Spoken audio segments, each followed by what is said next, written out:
भारतवर्ष 17 मैं हूं आपके साथ पलक शर्मा। आइए नजर डालते हैं खबर की ओर। पंजाब यूनिवर्सिटी के अंतर्गत एरियर की मांगों को लेकर शिक्षक धरना प्रदर्शन पर है। पंजाब यूनिवर्सिटी प्रशासन कब लेगा संज्ञान? Bureau chief Sunil Pandey, Chandigarh. नमस्कार, मैं सुनील पांडे, आप देख रहे हैं भारत 17। जैसा कि पंजाब यूनिवर्सिटी के अंतर्गत एरियर को लेकर शिक्षक धरना प्रदर्शन पर बैठे हैं। काफ़ी समय बीत चुका है, लेकिन प्रशासन द्वारा कोई आश्वासन अभी तक नहीं मिला। मैं सुनील पांडे, भारत 17, चंडीगढ़। नमस्कार, मैं सुनील पांडे, आप देख रहे हैं भारत 17। जैसा कि पंजाब यूनिवर्सिटी के अंतर्गत एरियर को लेकर जो शिक्षक हैं वो धरने प्रदर्शन पर बैठे हुए थे, तो सर अभी तक प्रशासन की तरफ से आपके पास कोई ऐसा आश्वासन आया है अभी या नहीं? अभी इस प्रकार का कोई आश्वासन अभी तक तो नहीं आया हमारे पास, लेकिन निरंतर जो है हम प्रशासन से भी मिल रहे हैं जी। और हमारे प्रशासन में जो उच्च अधिकारी है सभी से हम अपने तरीके से मिल रहे हैं। माननीय वाइस चांसलर से बार बार हम मिल रहे हैं, मैडम भी बुला रही है और मैडम हमेशा ही पॉजिटिव रहती है, हमेशा सकारात्मकता से बात करती है कि नहीं डॉक्टर साहब आप उठ जाएं और एरियर जो है मिल जाएगा। हमने यही कहा मैडम कि उठना और ना उठना वो अलग बात है कि अगर कोई बैठा है तो उसको उठने के लिए कुछ तो चाहिए ना। बिल्कुल, आप कोई आश्वासन दें हमें। आप क्योंकि हमारे माई बाप हैं, आप पंजाब यूनिवर्सिटी में लगभग 3-4 हज़ार जो फैमिली रहती हैं और अगर 7-8 साल से एरियर पेंडिंग है तो वो एक शर्मनाक बात है। पूरे देश में एरियर मिल चुका है।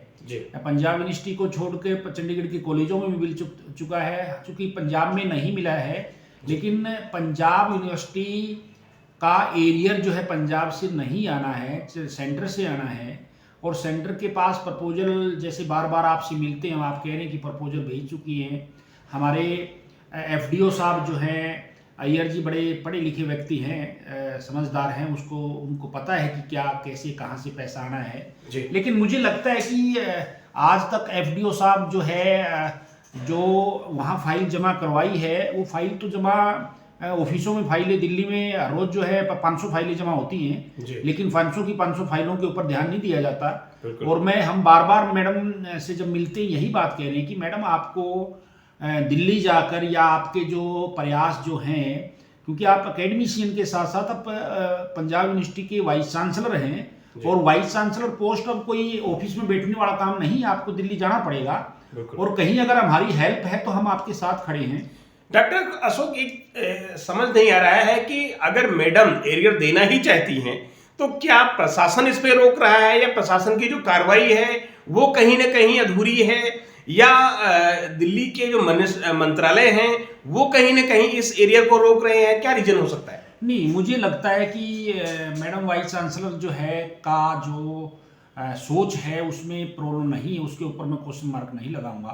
लेकिन कहीं ना कहीं मुझे ये तो लगता है कि पंजाब यूनिवर्सिटी के भीतर जो कुछ अधिकारी बैठे हैं, मैं नाम तो नहीं लूंगा, लेकिन जिस दिन समय आएगा हम नाम भी लेंगे। हमें लगता है कि कहीं ना कहीं जब मैडम से हमारी बात होती है तो मैडम बड़ी पॉजिटिव है कि ये हो जाएगा, और अगले दिन जब मैडम से मिलते हैं तो उनका जो है सुर बदला हुआ होता है। तो कहीं ना कहीं जो अधिकारी है, और हमें तो यहाँ तक सुनने में आया है जो यहाँ के पुराने सीनियर प्रोफेसर हैं और यहाँ तक की जो बड़े बड़े पोस्ट पे रह चुके हैं, एडम ब्लॉक के भी जो बड़े अधिकारी हैं, वो भी ये कह रहे हैं कि अगर मैडम चाहे तो कहीं ना कहीं उसकी घोषणा कर सकती है। और हमने यहाँ तक भी कहा है मैडम कि आप फुल फ्लैश जो है आप एरियर ना दें, कुछ तो घोषणा करें ना। आप 10% करें, 5% करें, 20% करें, ताकि हमें कुछ लगे कि हमारे पास आया है। और सबसे ज्यादा बड़ा डर हमें ये लग रहा है कि जितना लंबा खींचेगा ये, उससे हमें ये डर लगता है कि कहीं सरकार वो पिछला जो 7-8 साल का खत्म ना कर दे और नए सिरे से जो है दे दे। हमारी चिंता अब ये भी सता रही है हमें। आपको क्या लगता है कि कहीं इसमें पॉलिटिकल स्टंट की वजह से तो ये आप लोगों के एरिया नहीं रुके? नहीं, मुझे ऐसा नहीं लगता। चंडीगढ़ का मैं देखता हूं कि हमारे यहाँ माननीय जैन साहब बैठे हैं, बंसल साहब बैठे हैं हमारे, और यहाँ जो है टंडन साहब भी बैठे हैं जो पावरफुल रहे हैं और हमेशा पंजाब यूनिवर्सिटी के सेनेटर रहे हैं लगभग। और अभी वर्तमान में सत्यपाल जैन जी जो है बहुत अच्छी पोस्ट पे बैठे हैं, उनका एक अच्छा रुतबा है। बिल्कुल। जैन साहब से भी हमारी बात हुई है, ऐसा नहीं है कि हमारी बात नहीं हुई है। बिल्कुल। हम पवन बंसल से भी मिलने की कोशिश कर रहे हैं, हम टंडन साहब से मिलने की कोशिश कर रहे हैं, बिल्कुल। और यहाँ तक कि मैडम को हमने ये भी कहा है कि अगर हमें दिल्ली जाने की जरूरत पड़े तो हम दिल्ली भी जा सकते हैं। बिल्कुल। लेकिन पंजाब यूनिवर्सिटी की जो 3000 फैमिली बैठी है, जिनका पैसा रुका हुआ है, जी। यहाँ एक लेयर है, वो सारी की सारी बराबर नहीं है।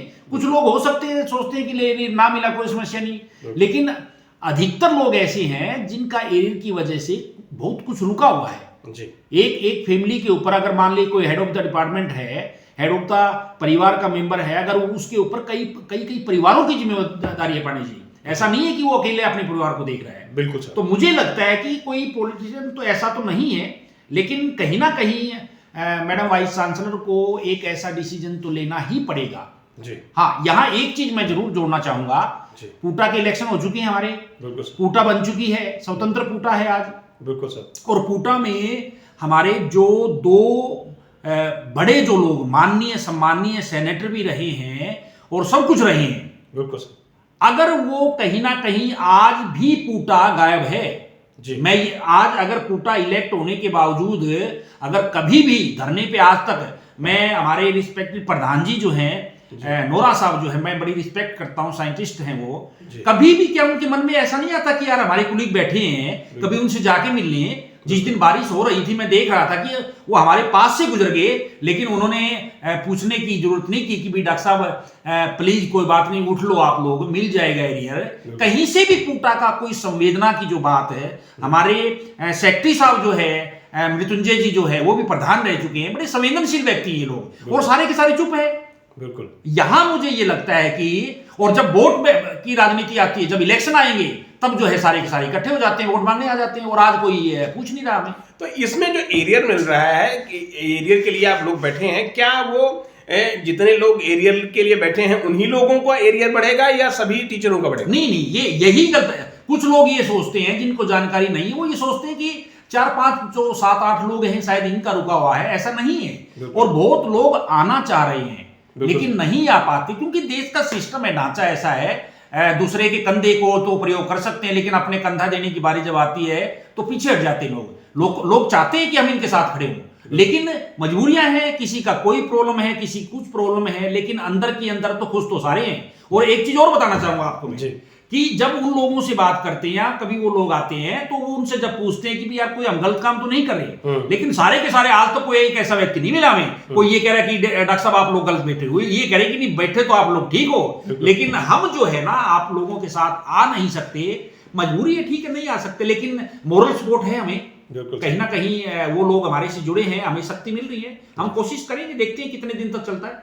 डॉक्टर साहब भारत 17 से बात करने का धन्यवाद। Thank you sir. इस खबर में बस इतना ही। देखते रहें भारतवर्ष 17।